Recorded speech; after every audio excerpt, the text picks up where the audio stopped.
سلام علیکم شاگردای عزیز، امید که خوب و صحتمند باشین. روزا بخیر بگذره. در این برنامه ما و شما پیرامون adjectives یا هم صفت صحبت میکنیم. دوستان عزیز، در این برنامه با شما adjective رو تعریف میکنم، بر بحث از مثال ها کار میکنیم. یک adjective ها در کجا باید در یک جمله قرار بگیره براتون انشالله یاد میدم. بعد از اون ما و شما انواع adjective ها را انشالله میخوانیم، برش مثال های مختلف کار میکنیم تا هرچه خوبتر و بهتر شما بتونین روی انواع adjective ها حاکم باشین و انشالله بعد از اون شما degrees of an adjective دیگری های یک adjective انشالله میخوانیم. اون مبحث positive, comparatives and superlatives که از اونا رو براتون واضح میسازم و انشالله بعد از اون شما بعض از فعالیت ها رو یک جا کار میکنیم تا هرچه خوبتر و بهتر مبحث adjectives برای شما واضح شود. انشالله در آخر ویدیو هر آن موضوع مرتبط به adjective ها که هست انشالله شما با او آشنا می باشین و انشالله یاد میگیرین. Bank of us in this case. So, first of all, adjectives یعنی صفت یا صفات. درست است؟ تعریف صفت چی است؟ دوستان عزیز، adjectives is a word that modifies a noun or pronoun. Adjective is a word that modifies a noun or pronoun. adjective یک کلمه هست، یک لغت هست که برای ما modify میکنه اسم را و pronoun را یا ضمیر را. حالا modify چی معنی؟ modify به این معنی یعنی they give us information about a noun or pronoun، یعنی پیرامون یک اسم یا هم ضمیر. noun چی است؟ noun the name of a person, place, thing, animal or idea. ما برای انسان، برای یک شخص، برای یک شی، برای یک مکان، یک حیوان یا هم یک نظر و مانند عدالت یا خوشحالی، برای همینا چی میگیم؟ noun میگیم. pronoun چی است؟ pronoun هر آن کلمه‌ای که بجای noun میه، بجای اسم میه. چرا؟ تا از تکرار جلوگیری کنه. For example, Ahmad is a student, he's an intelligent boy. احمد یک شاگرد است، یک بچه لایق است. پس اینجا he بجای احمد آمد و یک pronoun، یک ضمیر است. اوکی؟ So adjective چی میکنه؟ برای ما در مورد اسم و ضمیر معلومات میده. They give us information, they describe a noun or pronoun. در مثال ما میگیم book چی است؟ یک کتاب است، یک noun است. درست است؟ book به معنای کتاب یک noun. حالا زمانی که ما میگم a new book یک کتاب جدید، در اینجا جدید بر ما در مورد کتاب که noun است معلومات میده. پس جدید یک صفت است. فرض مثال میگم که مارکر آبی، پس اینجا رنگ آبی برای ما در مورد خود این مارکر معلومات میده. اوکی؟ پس خود رنگ هم چی میتونه شاید یک صفت میتونه باشه. درست است؟ بعض از مثال های از adjective ها رو براتون نشون کردیم تا یک آشنایی همراه داشته باشید. blue آبی، beautiful مقبول، beautiful، tall بلند، black سیاه، fast سریع با سرعت، تیز، fast. اوکی؟ پس اینا همشون چی هستن؟ صفات هستن. درست است؟ صفت کلمه است که در مورد noun و pronoun، در مورد اسم و ضمیر برای ما معلومات میده. For example, در این جمله گفتیم the blue sky is clear. The blue sky is clear. آسمان آبی clear یعنی صاف است. اوکی؟ پس در این جمله sky ما چی است؟ noun ما هست. پس وقت ما میگیم blue sky یعنی آسمان آبی، پس این blue در مورد sky بر ما معلومات میده. درست است؟ پس blue دیگه یک adjective است. همچنان clear یعنی صاف. چی صاف است؟ آسمان صاف است. پس clear یعنی صاف، این همچنان برای ما در مورد noun ما که sky است معلومات میده. اوکی؟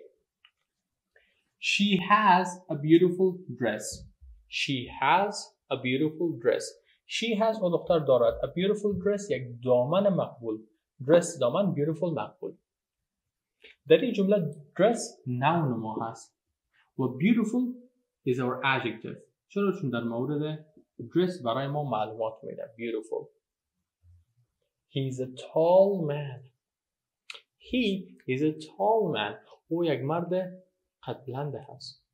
درست است؟ پس tall دیگه adjective ماست که پیرامون من بر ما معلومات میده. I have a black suit. I have a black suit. من یک درشی سیاه دارم. suit درشی، black سیاه. پس در مورد noun ما که suit یا درشی از چی معلومات میده؟ black. یعنی یک درشی چی رنگی؟ سیاه. His car is fast. His car is fast. این موتور از او سریع است. پس دیگه fast چی است؟ یک adjective است. چرا؟ چون در مورد موتور بر ما معلومات میده. درست است؟ پس adjective is a word that modifies a noun or pronoun. It means that it gives us more information about the noun or pronoun in a sentence.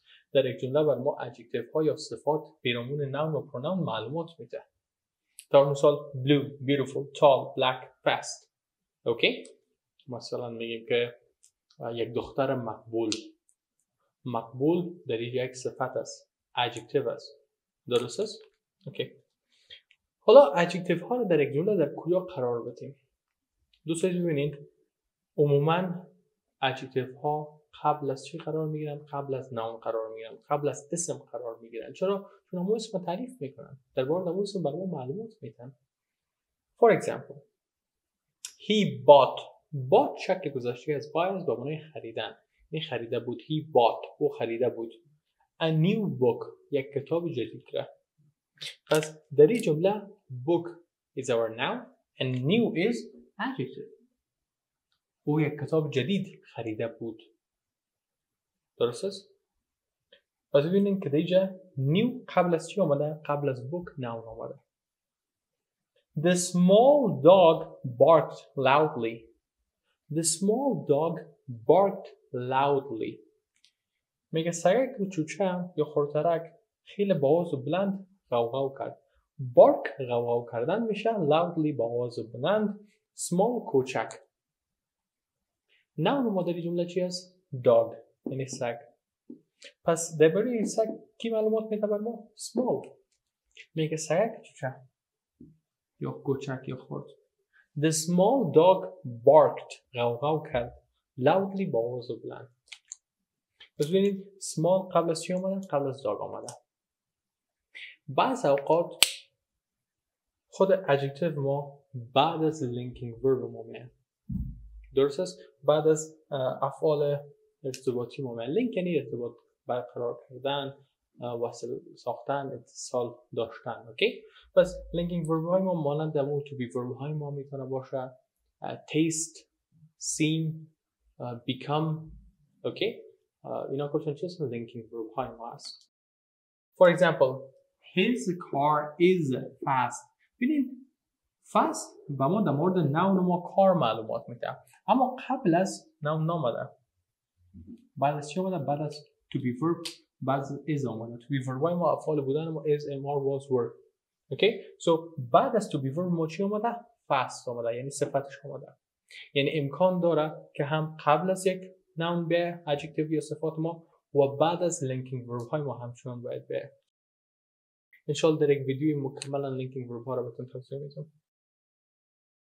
Another example, مثال دیگه. The soup tastes delicious. The soup tastes delicious. میگه سوپ خیلی مزه خوشمزه داره یا مزه‌دار هست. اوکی؟ پس ببینید دیگه delicious مزه‌دار بعد از چی اومده؟ بعد از linking verb tastes آمده. و درباره چی معلومات میده؟ در مورد سوپ که چی است که noun ما هست معلومات میده. و یا هم The sky is clear tonight. The sky is clear tonight. Clear چی معنا داشت؟ صاف. پس میگه آسمان امشب صاف است. Tonight امشب clear صاف، sky آسمان. پس ببینید clear که صاف در مورد چی معلومات میده؟ در مورد noun ما sky بر ما معلومات میده. یعنی امشب آسمان چیه؟ صاف است. پس clear is our adjective and it comes after a linking verb which is. Okay? So, این بود adjective های ما. امیدوارم فهمیده باشین. میریم به طرف صفت انواع صفات یا types of an adjective.